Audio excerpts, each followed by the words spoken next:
बिस्मिल्लाहिर्रहमानिर्रहीम। अस्सलाम वालेकुम स्टूडेंट्स, कंसेप्ट क्लियर नाउ के प्लेटफॉर्म से मैं हूं ज़ाहिद इकबाल, आपको अपने चैनल पे वेलकम करता हूं। उम्मीद है आप सब खैरियत से होंगे, लाइफ को एंजॉय कर रहे होंगे और अपनी स्टडी को भी साथ साथ टाइम दे रहे होंगे। स्टूडेंट्स, हमारा आज का टॉपिक है एप्लीकेशंस ऑफ एवेपोरेशन। इससे पहले स्टूडेंट्स हमने एवेपोरेशन के बारे में डीपली पढ़ा।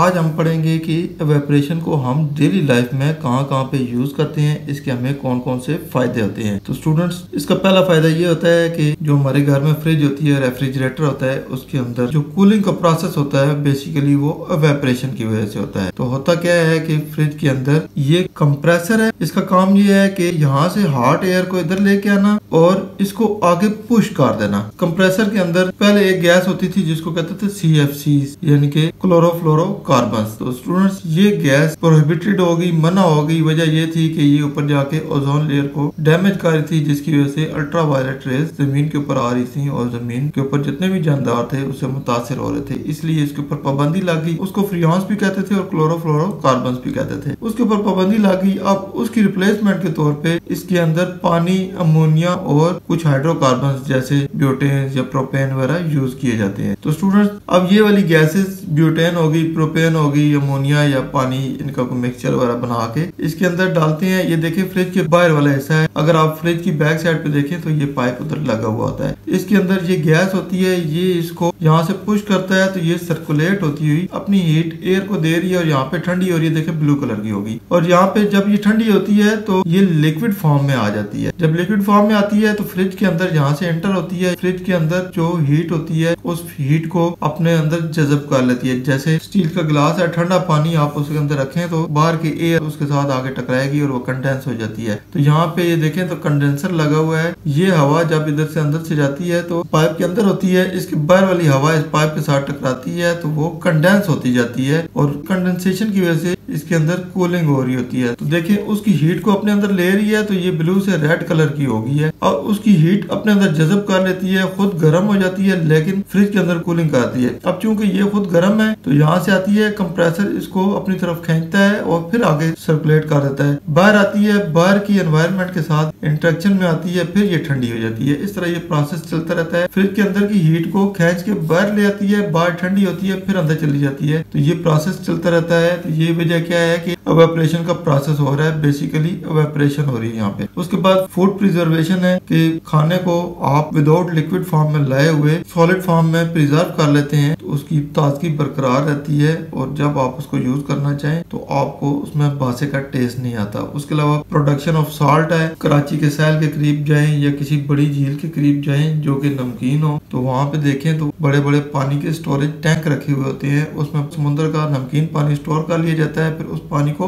एवेपोरेट किया जाता है। पानी जब एवेपोरेट होता है तो पीछे नमक बच जाता है। उस नमक को बाद में प्योरिफिकेशन की प्रोसेस से गुजार के साफ किया जाता है और वो नमक घरेलू इस्तेमाल के लिए यूज किया जाता है। उसके बाद आता है एयर कंडीशनिंग। एयर कंडीशनिंग में स्टूडेंट सेम यही वाला प्रोसेस होता है, सेम एवेपोरेशन का प्रोसेस होता है। उसमें भी एक गैस होती है। आप देखें, एयर कंडीशनर का जो आउटर होता है वो बाहर लगा हुआ होता है। वजह ये है कि कमरे में से गर्म हवा लेके वो बाहर फेंक देता है, बाहर से ठंडा होकर दोबारा कमरे को ठंडा करता है। तो same procedure air conditioning system में भी हो रहा होता है। और लास्ट एप्लीकेशन देखें तो फीवर कंट्रोल है। हम बचपन से देखते आ रहे हैं, हमारे बुजुर्गों ने भी ऐसा किया, उनके बुजुर्गों ने भी ऐसा किया कि किसी बंदे को तेज बुखार होता था तो उसके माथे के ऊपर ठंडे पानी में से पट्टियां निकाल के रख दी जाती थी, अभी भी रखी जाती हैं। इसकी वजह ये होती है कि ठंडी पट्टी जो कि नमी वाली होती है माथे के ऊपर रखते हैं तो माथे की जो हीट होती है ये उसको अपने अंदर अब्सॉर्ब कर लेती है और एवेपोरेशन की वजह से उड़ जाती है। इट मीन उस हीट को उड़ा के ले जाती है। इस वजह से आपकी बॉडी की जो हीट होती है, खास तौर पे दिमाग की जो हीट होती है वो निकल जाती है, आपका दिमाग ठंडा हो जाता है और वक्ती तौर पे बुखार भी उतर जाता है। ये भी एप्लीकेशन ऑफ एवेपोरेशन है। तो स्टूडेंट्स, वीडियो का बाकायदा आगाज करने से पहले आप सब दोस्तों से रिक्वेस्ट है, चैनल को सब्सक्राइब करें, वीडियो को वॉच करें, साथ साथ लाइक का बटन जो अंगूठे का निशान है उसको दबा दिया करें। आप लोगों के लिए जो मैं एफर्ट करता हूँ, आप वीडियो को लाइक करते हैं, उससे मेरा हौसला बढ़ जाता है। और वीडियोस को दोस्तों के साथ, कजन्स, रिलेटिव्स, क्लासमेट के साथ लाजमी शेयर करें। पॉजिटिव माइंड से किसी के साथ नेकी करेंगे, आपके साथ भी नेकी वाला मामला होता है। बेल आइकन जो घंटी का बटन है उसको लाजमी दबाएं ताकि मैं एक तरतीब से वीडियोस को अपलोड कर रहा हूँ उसी तरतीब से आपको मिलती रहे और आपको सर्च करने की जरूरत ना पड़े। वीडियो का बाकायदा आगाज करते हैं एप्लीकेशंस ऑफ एवेपोरेशन। तो स्टूडेंट्स, एवेपोरेशन की जो एप्लीकेशन है उसमें सबसे पहली एप्लीकेशन है refrigeration using evaporation without CFCs, यानी कि फ्रिज के अंदर जो रेफ्रिजरेशन का अमल हो रहा है बेसिकली इवेपोरेशन की वजह से हो रहा है और उसमें CFCs यूज नहीं हो रहे, यानी कि क्लोरोफ्लोरोकार्बन यूज नहीं हो रहे। तो स्टूडेंट फ्रिज की हिस्ट्री अगर देखें तो शुरू में फ्रिज के अंदर एक गैस डाली जाती थी जिसको फ्रियॉन्स कहते थे या क्लोरोफ्लोरोकार्बन कहते थे। तो ये फ्रिज के अंदर कूलिंग पैदा करती थी और उसकी हीट बाहर निकाल देती थी। लेकिन ये ऐसी गैस थी जो कि एनवायरनमेंट में जाती थी और जाके ओजोन लेयर को डैमेज करती थी, जिसकी वजह से अल्ट्रावायलेट रेज जमीन के ऊपर आती थी और यहाँ पे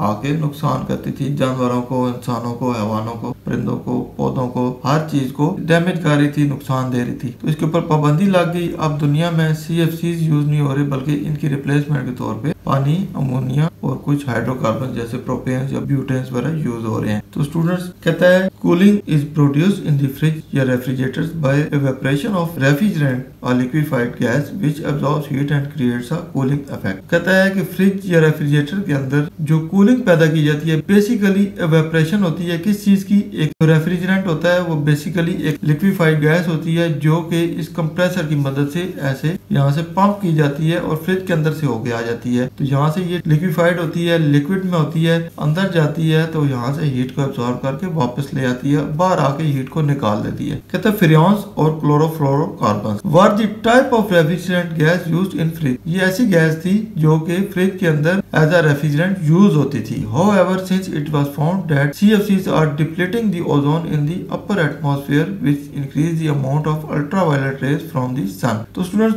बाद में ये इंकशाफ हुआ कि ये जो गैस होती है फ्रिज के अंदर यूज की जाती है, ये ऊपर फिजा में जाती है, वहाँ पे जो ओजोन लेयर होता है उसको डिप्लीट करती है, यानी कि उसको मुतासर करती है और अपर एटमॉस्फेयर के अंदर अल्ट्रावायलेट रेज की इंक्रीज हो जाती है जो कि सन की तरफ से आ रही होती है और ये ओजोन लेयर में गैप होने की वजह से जमीन के ऊपर भी आ जाती है। All living things are harmed by the ultraviolet radiation. तो जमीन के ऊपर जितनी भी लिविंग ऑर्गेनिज्म थी वो इन अल्ट्रावायलेट रेडिएशन की वजह से मुतासर हो रही थी। Therefore CFCs use has been prohibited. इसलिए CFCs का जो इस्तेमाल था उसको मना कर दिया गया, उसके ऊपर पाबंदी लगी। CFCs are replaced by the environment friendly substances like water, ammonia and hydrocarbons like propane and butane et cetera. इसलिए CFCs को रिप्लेस कर दिया किसने? जो कि एनवायरनमेंट फ्रेंडली सब्सटेंस थे, जैसे पानी हो गया, अमोनिया हो गया और कुछ हाइड्रोकार्बन हो गए जैसे प्रोपेन और ब्यूटेन। तो आजकल के दौर में ये चीजें एज अ रेफ्रिजरेंट यूज हो रही हैं। कंप्रेसर इनको आगे पुश करता है और यहाँ से ये अमल हो रहा होता है। कहता है the refrigerator contains a coil called evaporation coil. Fridge के अंदर एक कॉइल होती है, देखें ये एक पाइप नुमा होता है जो कि प्योर कॉपर से बना हुआ होता है। इसके अंदर रेफ्रिजरेंट पड़ा हुआ होता है, लिक्विफाइड गैस होती है और ये बहुत लो प्रेशर के ऊपर डाली जाती है। इसका प्रेशर बहुत कम होता है, ना होने के बराबर होता है। इसका प्रेशर क्रिएट करने के लिए, इसको आगे जाने के लिए पंप यूज किया जाता है जिसको कंप्रेसर कहते हैं। कहते हैं the warm air inside the fridge come into contact with the evaporator coil. तो स्टूडेंट ये जो इवेपोरेटर कॉइल होती है बाहर से होती हुई फ्रिज के अंदर से होके बाहर आती है, यानी कि समझ लें कि ये पूरा एक सर्कल बनाती है। तो बाहर से जब इसको यहाँ से पंप किया जाता है तो ये देखें एयर के साथ इंटरेक्शन में आती है, कूल एयर होती है बाहर, तो उसको लिक्विफाइड कर देती है, यहाँ से इवेपोरेट कर देती है। इट मीन्स कि इवेपोरेशन का अमल हो रहा है। इसके अंदर जो हीट होती है वो इवेपोरेट हो जाती है, निकल जाती है। ये अंदर जाती है, अंदर ये ठंडी होती है, अंदर की हीट को अपने अंदर जज़ब कर लेती है। तो वहाँ पे कंडेंसेशन का अमल होता है, अंदर वाली हीट लिक्विड फॉर्म में आ जाती है, बाद में सॉलिड फॉर्म में भी आ जाती है, जैसे आइसिंग होती है, बर्फ वगैरह होती है। तो स्टूडेंट्स ये अंदर जाती है, अंदर की हीट को अपने अंदर अब्सॉर्ब करती है। इट मीन्स अंदर कंडेंसेशन का अमल हो रहा है। बाहर आती है तो ये गर्म होती है, देखें रेड कलर की होगी है। तो कंप्रेसर इसको बाहर निकालता है, बाहर आती है, हवा के साथ इंटरेक्शन में आती है, यहाँ पे इवेपोरेशन का अमल होता है, अपने अंदर से हीट को निकाल देती है और फिर ठंडी हो जाती है, लिक्विफाइड हो जाती है। कहता है the refrigerant absorbs heat and changes from liquid to gas. Refrigerant अंदर की हीट को एब्सॉर्ब करता है और लिक्विड से गैस में चेंज कर देता है। Which cools the inside the fridge, जो कि फ्रिज के इनसाइड को ठंडा कर देती है। This gas is then compressed releasing heat outside. ये गैस फिर कंप्रेस हो जाती है और हीट को बाहर रिलीज कर देती है, यहाँ पे इवेपोरेशन का अमल होता है। And this condense back into a liquid by the condenser. और ये कंडेंस एयर बाहर आके दोबारा लिक्विड फॉर्म में आ जाती है और फिर कंडेंसर में अंदर चली जाती है। This cycle continues to maintain a cool temperature inside the fridge. तो ये साइकिल कंटिन्यू चलता रहता है, फ्रिज के अंदर कूलिंग मेंटेन रहती है। तो देखें फ्रिज की हीट को ये लिक्विफाइड एयर जो बाहर से ठंडी होती है अंदर आती है, अपने अंदर एब्सॉर्ब कर लेती है। जब हीट एब्सॉर्ब होती है इसके अंदर जो हीट होती है वो लिक्विड फॉर्म में आ जाती है, कंडेंस हो जाती है और फ्रिज के अंदर कूलिंग हो जाती है। लेकिन चूंकि ये लिक्विड पाइप थी तो अंदर आके ये गैसीय स्टेट में आ जाती है, रेड कलर में देखें ये हीट अप हो जाती है, बाहर निकलती है, बाहर फिर इस पाइप से गुजरती है, बाहर की हवा इसको फिर ठंडा कर देती है और ये अपने अंदर से हीट को बाहर निकाल देती है। तो फिर ये लिक्विड फॉर्म में आती है, फिर अंदर जाती है, फिर कंडेंसेशन का अमल होता है। तो ये साइकिल चलता रहता है और आपकी फ्रिज ठंडी होती रहती है, चीजों को भी ठंडा करती रहती है। इसके साथ साइड बॉक्स से कहता है डू यू नो कि आप जानते हैं the density and viscosity of a liquid determines how quickly it evaporates. Liquid की जो डेंसिटी होती है और विस्कोसिटी होती है। तो स्टूडेंट डेंसिटी और विस्कोसिटी में फर्क समझ लें। डेंसिटी का मतलब होता है मास पर यूनिट वॉल्यूम, यानी कि एक वॉल्यूम के अंदर जो भी लिक्विड है उसके अंदर मास कितना मौजूद है, तो इसकी डेंसिटी होगी, इट मींस इसकी थिकनेस होगी। और विस्कोसिटी का मतलब ये होता है कि ये इसकी वॉल के साथ चिपकता है कि नहीं। तो जो लिक्विड वॉल के साथ चिपकेगी वो ज्यादा विस्कस होगी, जो नहीं चिपकेगी वो कम विस्कस होगी या उसके अंदर विस्कोसिटी कम होगी। तो जो चीज वॉल के साथ चिपकेगी इट मींस वो इवेपोरेट लेट होगी, और जिसकी डेंसिटी भी ज्यादा होगी वो भी लेट इवेपोरेट होगी। कहता है liquid that are less viscous and dense such as those found in perfume bottles evaporate more quickly. इसलिए परफ्यूम के अंदर जो लिक्विड डाला जाता है उसकी विस्कोसिटी भी कम होती है और डेंसिटी भी कम होती है, इसलिए वो जल्दी से इवेपोरेट हो जाता है। तो जिसकी विस्कोसिटी और डेंसिटी ज्यादा होगी वो लेट इवेपोरेट होगी, और जिसकी विस्कोसिटी और डेंसिटी कम होगी वो जल्दी इवेपोरेट होगी। नेक्स्ट है फूड प्रिजर्वेशन, यानी कि फूड को आप प्रिजर्व कर लेते हैं, स्टोर कर लेते हैं। कहता है many food items are preserved by removing the water content through evaporation. तो बहुत सारे फूड ऐसे होते हैं जिनमें से जो पानी होता है लिक्विड फॉर्म में होता है उसको निकाल लिया जाता है इवेपोरेशन के अमल से। This concentrates the flavour and prevents spoilage. तो ये इसके फ्लेवर को कंसंट्रेट करता है, बढ़ा देता है, उसकी स्पॉइलेज को खत्म करता है, यानी कि इसके अंदर जो खराबपन होता है उसको खत्म कर देता है, खराबी नहीं आने देता। एग्जांपल इंक्लूड ड्राइड फ्रूट्स, जेरकी जो कि ड्राई मीट होता है एज शोन इन फिगर 11.5। तो ये फिगर 11.5 है, इसमें आपको ये ड्राई फ्रूट दिखाई दिया गया है। उसके अलावा गोश्त को भी ऐसे ही प्रिजर्व किया जाता है, इट मींस उनके अंदर से जो लिक्विड होता है, जो वाटर होता है, उसको वेपरेट कर दिया जाता है, पीछे जो फूड बचता है वो प्रिजर्व हो जाता है, हम उसको बाद में यूज कर सकते हैं। नेक्स्ट है प्रोडक्शन ऑफ सॉल्ट। पानी में से जो सॉल्ट बनाया जाता है, खास तौर पे समुद्री पानी में से, उसकी प्रोडक्शन कैसे होती है। कहता है sea water is stored in large pools. जो बड़े बड़े तालाब होते हैं उनमें समुद्री पानी को स्टोर कर लिया जाता है। As the water evaporates the salt is left behind as shown in figure 11.5। तो स्टूडेंट्स इस सी वाटर में से जब इवेपोरेशन के अमल से पानी सारा उड़ जाता है, पीछे नमक बच जाता है। तो ये देखें ये नमक है, तो इस नमक को बाद में प्योरीफाई कर दिया जाता है, सफाई की जाती है और बाद में इस्तेमाल भी कर सकते हैं। नेक्स्ट है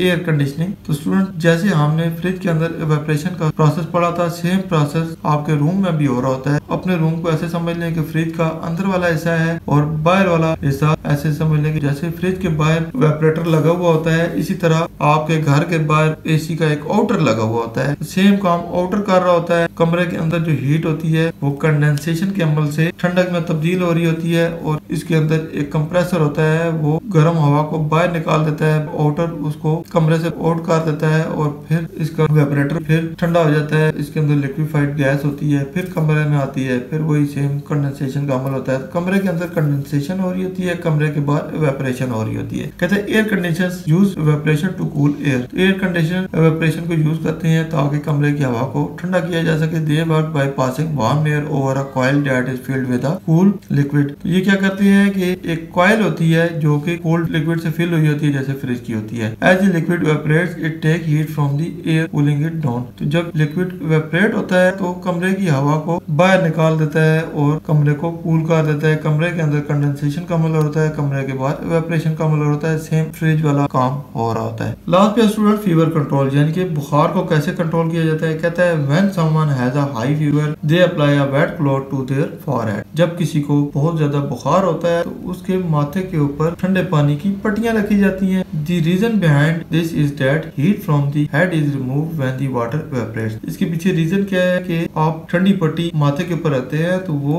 आपके दिमाग में से, आपके सर में से जो हीट होता है उसको एब्जॉर्ब कर लेती है और उसको इवेपोरेट कर देती है, उड़ा देती है। जब इवेपोरेशन होती है उसकी वजह से आपका माथा ठंडा हो जाता है। As a result the patients brain temperature stay within acceptable bound ones and no brain injury occurs. इसका फायदा ये होता है कि पेशेंट का जो ब्रेन होता है उसका टेम्परेचर एक एक्सेप्टेबल लिमिट के अंदर रहता है, उसका टेम्परेचर ज्यादा बढ़ता नहीं है और उसकी ब्रेन इंजरी नहीं होती और उसका बुखार भी जल्दी रिमूव हो जाता है और वो सेहतमंद हो जाता है। तो स्टूडेंट्स, ये था हमारा आज का टॉपिक जिसमें हमने एप्लीकेशंस ऑफ इवेपोरेशन के बारे में पढ़ा। उम्मीद है आपके सारे कॉन्सेप्ट्स क्लियर हो गए होंगे, बहुत कुछ सीखने को मिला होगा। वीडियो पसंद आए इसको लाइक दोस्तों के साथ शेयर करें और जाहिद इकबाल को दुआ में याद रखें। इंशाल्लाह नेक्स्ट इन्फॉर्मेटिव वीडियो के साथ जल्दी आपकी खिदमत में हाजिर होंगे। तब तक इजाजत दीजिए। अल्लाह हाफिज।